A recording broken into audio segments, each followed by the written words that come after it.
Hello and welcome back to Monty Friday Art.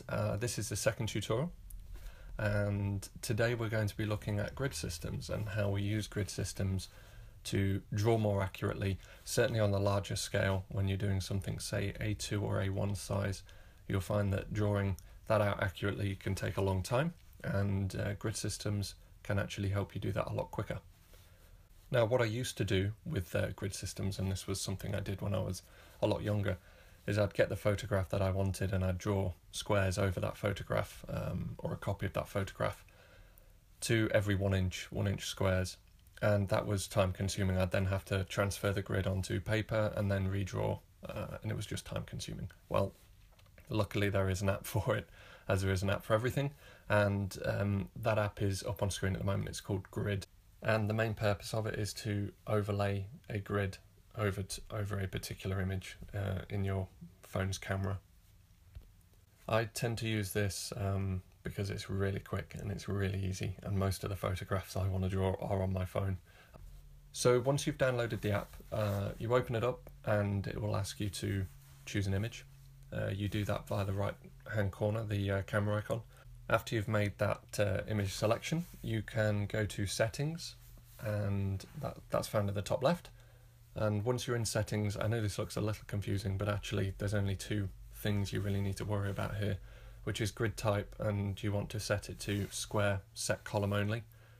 So if you're working to something like A2, I know that 19 inches across is definitely going to fit on the page, so I'll set it to that, and it will automatically set the rows to the right size, so I don't need to worry about it. I press back and it will show me the image updated with the grid system over it. To save the image, you just hold on the image and press save. It's as simple as that. So now that we've got our reference image with the grid system over it, I can then actually draw a grid onto my paper, which I've done here. And I know by the reference image that I need it to be 19 by 13. So I draw that out with a large ruler and a pencil. I've actually gone in and made this a lot darker than I normally would, just so it shows up on camera. Normally you want to be as light as possible so that you can rub them out easily without too much hassle. So once you've got your grid ready, you can bring up the image on your phone, the one with the grid on it. I use my phone because I can zoom in and I can get more detail if I need be. Ultimately, if you want to print it out, that's also fine. But really it's just for reference, and it's easier because I've always got my phone with me. So to find a starting point, just count in. I counted 5 from the left and 4 down because that's the top of the glasses. I thought it was an easy starting point, and you just start drawing the lines, and where the drawing intersects with the grid you make a mark and you fill that line in, and it's really just it's almost like a jigsaw puzzle. You're piecing together small elements of the picture each time to build a very accurate representation of your sketch before you actually start to draw it in properly. Now, some people will consider this cheating. Some people trace, and if you want to trace, that's your business. It's absolutely fine. I tend not to trace. I prefer to draw everything by hand, but the grid system does allow you to become more accurate more quickly. And again, as I mentioned in the previous video, this is about finding ways to become smarter at drawing and get quicker at it. Many of us don't have much time, and certainly I've got a full-time job, so when I do sit down to draw, I want to be able to get straight into it, and this is a really helpful way of doing it.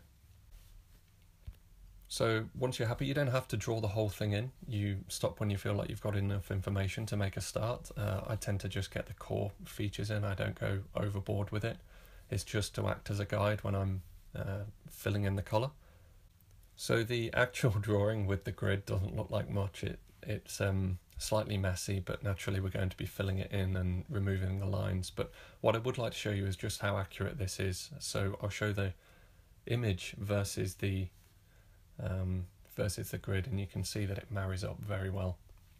And if I show you the final image versus the photograph with the grid over it, you can see that it matches almost identically. Well, you can be the judges of that, but I'm happy with it. So we have the top left is the final drawing, and I'll show you the link to the video at the end, and the bottom right is obviously the photograph with the grid over it. So I appreciate you watching. I would love to know how you get on with this method. Maybe you use it already and you have an alternative method. by all means get in touch. I'd love to hear from you. Some of you have been kind enough to mention that you'd like to see specific tutorials and videos in the future. I am taking that into account. Please believe me, these videos take a fair while to put together, plus with the amount of drawing I want to fit in, so I appreciate your patience. In the meantime, hit subscribe, follow me for more, and happy drawing. I'll see you next time.